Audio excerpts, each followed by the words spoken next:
آج وہ لوگ فری ہو گئی تھیں۔ بچوں کا آخری پیپر تھا۔ وہ فری ہو کر کینٹین آ گئیں۔ وہ لوگ ہلکی پھلکی باتیں کر رہی تھیں کہ صوفیہ کا موبائل رنگ ہوا۔ اس نے اوکے کر کے موبائل کان سے لگایا تو اس کا رنگ اڑ گیا۔ کیا ہوا صوفی؟ سب ٹھیک تو ہے نا؟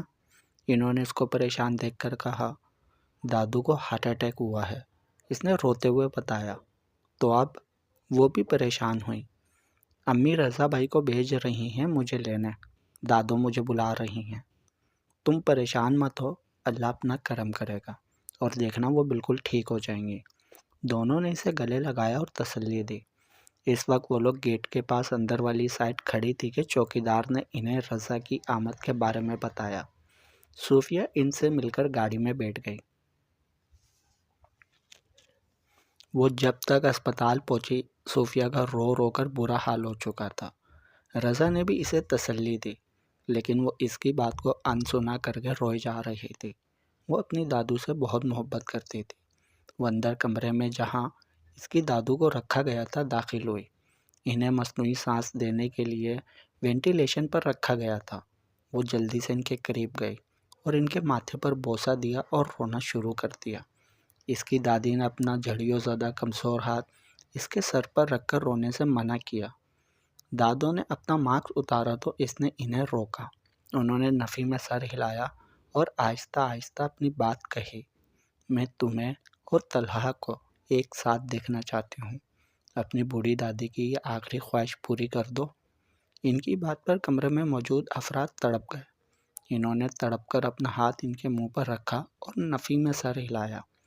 انہوں نے اس کا ہاتھ منہ سے ہٹایا اور ایک بار پھر التجا کی۔ صوفیہ کا سر خود بخود ہاں میں ہل گیا۔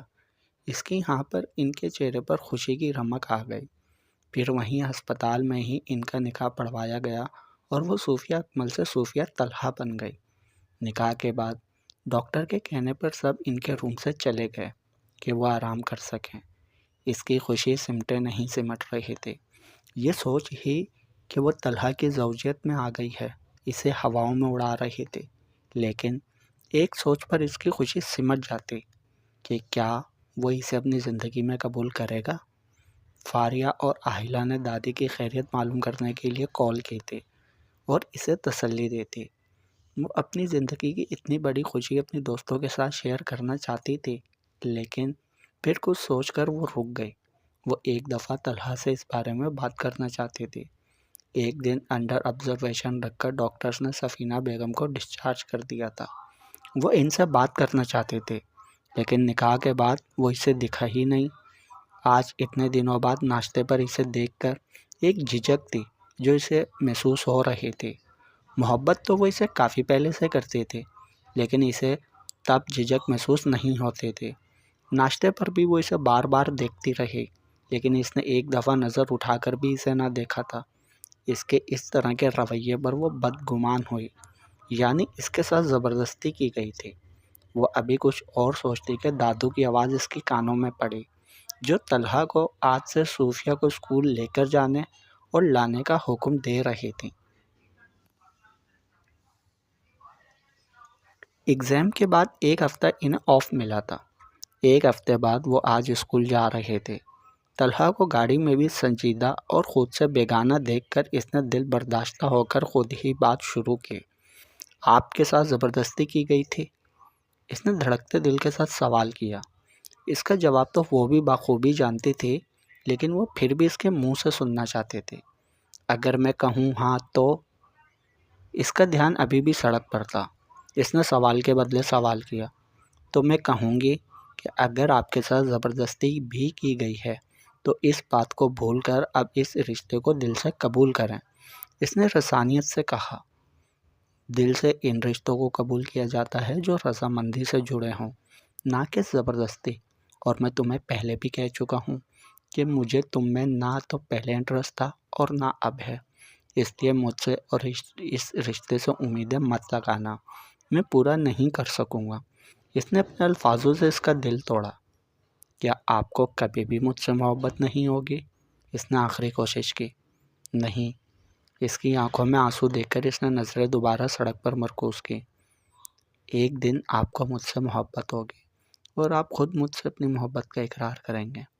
پہلے تو اس کے جواب پر وہ دل برداشتہ ہوئی، لیکن پھر اعتماد سے بولی۔ یہ اعتماد اسے خود پر نہیں بلکہ اپنی محبت پر تھا کہ وہ اسے خود سے محبت کرنے پر مجبور کر دے گی، اپنی محبت اور اپنی وفا سے۔ اس کی بات پر طلحہ نے لب بھینچ لیے۔ اس کے بعد گاڑی میں خاموشی رہی۔ گاڑی کے رکنے پر وہ خدا حافظ کہتی عمارت کے اندر داخل ہو گئی، جہاں اس کی دوستیں اس کا بے صبری سے انتظار کر رہی تھیں۔ وہ اس کی پشت کو تب تک دیکھتا رہا جب تک وہ آنکھوں سے اوجھل نہ ہو گئی۔ ابھی اس نے عمارت کے اندر قدم رکھا ہی تاکہ وہ دونوں کسی جن کی طرح حاضر ہوئیں۔ صوفیہ نے انہیں کال پر بتا دیا تھا کہ وہ آج خود آئے گی، اس لیے وہ لوگ چلی آئی تھیں۔ وہ دونوں کب سے اس کا انتظار کر رہی تھی، لیکن وہ تھی کہ آ ہی نہیں رہی تھی۔ جب وہ انہیں عمارت کے اندر کھڑی دکھی، لیکن اس کا دھیان باہر کی طرف تھا۔ وہ دونوں کسی جن کی طرح اس کے پاس حاضر ہوئیں۔ اسے پھر بھی گیٹ کی طرف سوچوں میں گم دیکھ کر انہیں شرارت سوچی۔ وہ جو گیٹ سے باہر دیکھتی اپنی سوچوں میں طلحہ سے مخاطب تھی، بری طرح ڈر کر چونکی۔ اس کے منہ سے چیخ نکل گئی، تم ڈر گئی؟ اس کے ڈرنے پر وہ دونوں ہنسے۔ اس نے انہیں گھوری سے نوازا۔ اچھا اب نہیں ہم ہنستے۔ انہوں نے اپنے ہونٹوں پر انگلی رکھی۔ ویسے یہ تو بریکنگ نیوز ہے۔ کون سی؟ آئلہ نے اپنی ہنسی روکتے بظاہر سنجیدگی سے پوچھا، ورنہ وہ جانتی تھی کہ فاری ضرور کوئی الٹی بات ہی کرے گی۔ فاری اور سنجیدہ بات؟ یہ تو ہو ہی نہیں سکتا تھا۔ وہ یہ، اس نے رک کر سسپینس پھیلایا۔ اب بک بھی دو، کیا سسپینس پھیلا رہی ہو؟ وہ یہ کہ دوسروں کو ڈرانے والی چڑیل خود ڈر گئی۔ یہ سن کر آئلہ کا ہنسی کا فوارہ چھوٹا، جبکہ صوفی نے دانت پیسے۔ اب کیا کروں؟ مجھ سے بھی زیادہ ڈرونی چڑیلیں اس دنیا میں آ گئی ہیں، جن کو دیکھ کر مجھ جیسی تم لوگوں کے مطابق ڈرونی چڑیل بھی ڈر گئی۔ اس نے اطمینان سے بدلہ چکایا۔ اب کے ہنسنے کی باری اس کی تھی۔ وہ دونوں خود پر چڑیل کے القاب پر صدمے میں چلی گئیں۔ کیا میں تمہیں چڑیل لگتی ہوں؟ فاریہ نے اپنا رخ آئلہ کی طرف کرتے ہوئے کہا، اور میں؟ ان کی شکلیں دیکھ کر وہ کھل کر ہنسی۔ تمہارے وہ بھی تو پھر جن ہی ہوئے نا، وہ بھی کوجے والے۔ فاریہ نے بھی اپنا بدلہ چکایا۔ فاریہ بدلہ نہ لے، یہ تو ہو ہی نہیں سکتا۔ طلحہ کو جن کہنے پر اس نے انہیں گھورا اور پھر ساتھ تنبیہ بھی کی، خبردار اگر تم لوگوں نے ان کے بارے میں کچھ کہا تو۔ اوہ دیکھو تو فاری، کیسے یہ ان کہہ رہی ہے، اور تو اور ابھی وہ ان کی زندگی میں شامل بھی نہیں، اور یہ میڈم کیسے ان کو جن کہنے پر برا منا رہی ہے۔ اس نے کچھ شوخی اور کچھ ناراضگی سے فاری کو کہا، وہ تو میں بھی دیکھ رہی ہوں۔ تم لوگوں کی انفارمیشن میں اضافے کے لیے بتا دیتی ہوں کہ وہ اب میرے مجازی خدا ہیں، اور ان کے بارے میں ایسا ویسا کچھ کہنے سے پرہیز کیا جائے، ورنہ ان کی مسز آپ کا منہ شریف توڑنے میں بالکل دیر نہیں لگائیں گی۔ اس نے کچھ اکڑ کر کہا اور کرسی پر بیٹھ گئی۔ ان دونوں نے تو اس کی دھمکی کو سنا ہی نہیں۔ وہ تو اس کے مجازی خدا کہنے پر شوق تھے، اور اپنے شوق سے نکل کر وہ دونوں اس پر ٹوٹ پڑے۔ اس کے ایسا کرنے پر وہ بوکھلائی، پرے ہٹو موٹیوں، مجھے کرسی سے گرانا ہے کیا؟ اس نے ان دونوں کو خود سے دور کیا۔ یہ لو ہو گئی پیچھے، اب بتاؤ یہ سب کب اور کیسے ہوا، اور وہ تمہارے کھڑوس، میرا مطلب مجازی خدا، مان کیسے گئے؟ اس کے گرنے پر آئلہ نے جملہ صحیح کیا، ہاں بتاؤ یہ معجزہ کیسے ہو گیا؟ وہ دونوں خوشی سے اب اس کے جواب کی منتظر اسے دیکھ رہی تھیں۔ وہ دونوں اس طرح اس کے ساتھ بیٹھی ہوئی تھی کہ دائیں جانب آئلہ تو بائیں جانب فاریہ۔ اس نے دونوں کو باری باری دیکھا۔ وہ جانتی تھی کہ وہ جتنا جاننے کے لیے تاولی ہو رہی ہیں، جب انہیں پتہ چلے گا کہ نکاح کو 1 ہفتہ ہو گیا ہے تو وہ اسے قتل کرنے میں بھی دیر نہیں لگائیں گی۔ بتاؤ بھی، آئلہ نے اسے خاموش دیکھ کر کہا۔ وہ ہاں، وہ اس دن بتایا تھا نا کہ دادو کی طبیعت خراب ہو گئی ہے۔ اس نے تہمید باندھی۔ تو تمہارے دادو کی بیماری کا تمہارے نکاح سے کیا تعلق؟ وہ دونوں نے ناسمجھی سے اسے دیکھا۔ تعلق ہے، بلکہ بہت گہرا تعلق ہے۔ اس نے ڈرتے ڈرتے سب بتا دیا۔ دادی کا ایموشنل بلیک میل کرنا، نکاح کا ہونا، سب کچھ، یعنی اس نکاح کو ہوئے 1 ہفتہ ہو گیا ہے۔ فاریہ نے اسے نظروں سے گھورا۔ اس نے آئلہ کی طرف دیکھا تو وہ بھی اسے ایسے ہی دیکھ رہی تھی جیسے ابھی آنکھوں سے ہی قتل کر دے گی۔ اس نے شرمندگی سے نظریں جھکا دی۔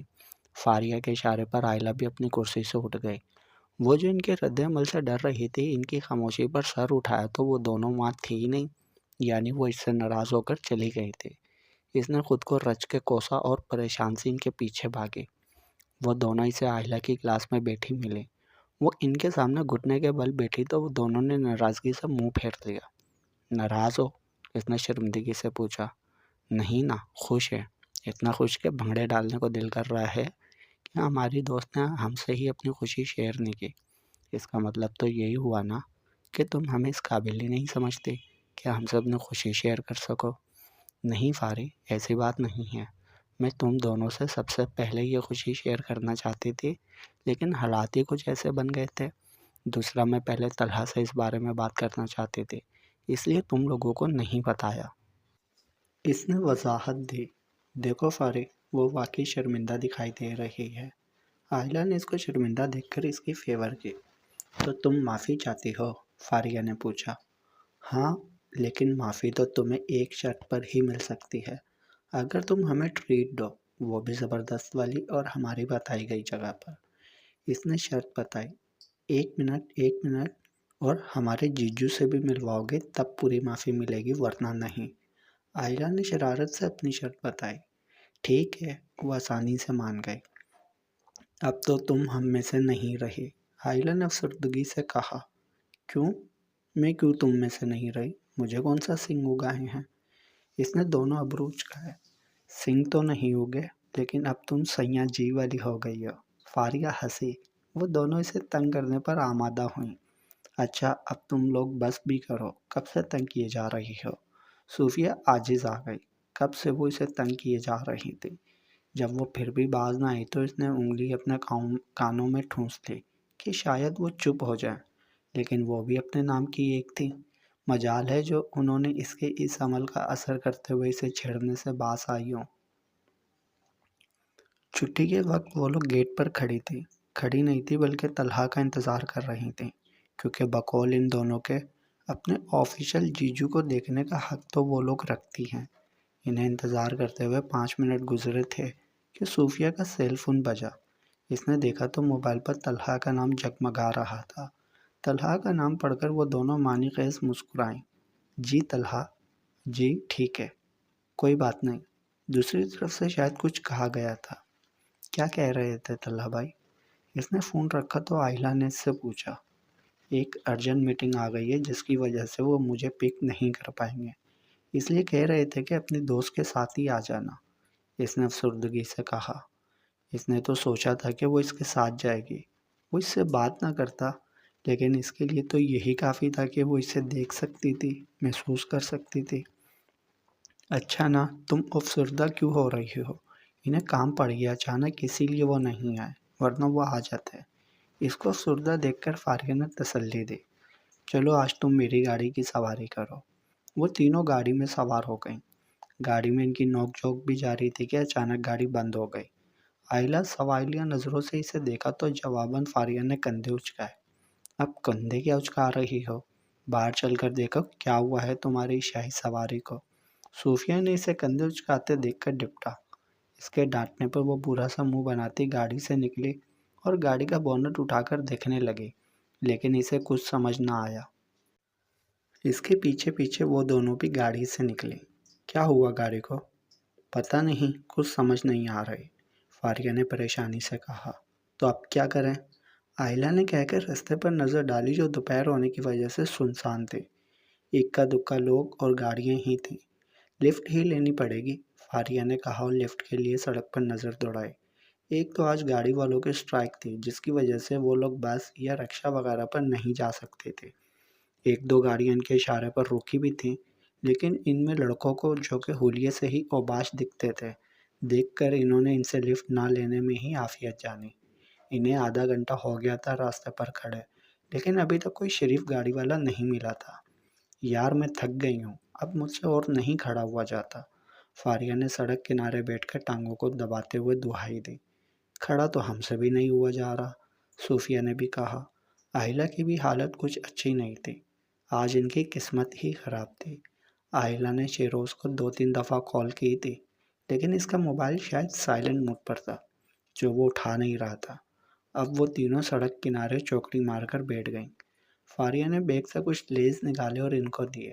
حد ہے ویسے فاری، مطلب تم کتنی بھی ٹینس میں ہو لیکن تم کھانا نہیں بھولتے، آئلہ نے چپس منہ میں ڈالتے ہوئے کہا۔ مجھے ٹینشن میں زیادہ بھوک لگتی ہے۔ میں نے سنا تھا لوگوں کو ٹینشن میں بھوک کم لگتی ہے، اور تم کہہ رہی ہو کہ تمہیں زیادہ لگتی ہے؟ مطلب تم نے ہر دنیا سے انوکھا کام کرنا ہے۔ کہہ تو تم صحیح رہی ہو صوفی، یہ تو اس کے جینس بیچارے اچھے ہیں جو اس کے اتنا کھانے پر بھی اس کے فگر پر ذرا اثر نہیں ہوتا، ورنہ جتنا یہ کھاتی ہے اس نے تو غبارے کی طرح پھول جانا تھا۔ ان کے غبارہ کہنے پر اسے صدمہ ہوا۔ وہ ابھی ان سے بدلہ لیتی کہ ایک گاڑی ان کے عین مقابل آ کر رکی، اور گاڑی سے ایک نوجوان نکلا۔ ارے سر فہد آپ! سر فہد کو دیکھ کر وہ لوگ جو سڑک کنارے بیٹھے ہر چیز سے بے نیاز ہو کر کھانے اور ایک دوسرے کی ٹانگ کھینچنے میں مصروف تھی جلدی سے اٹھے۔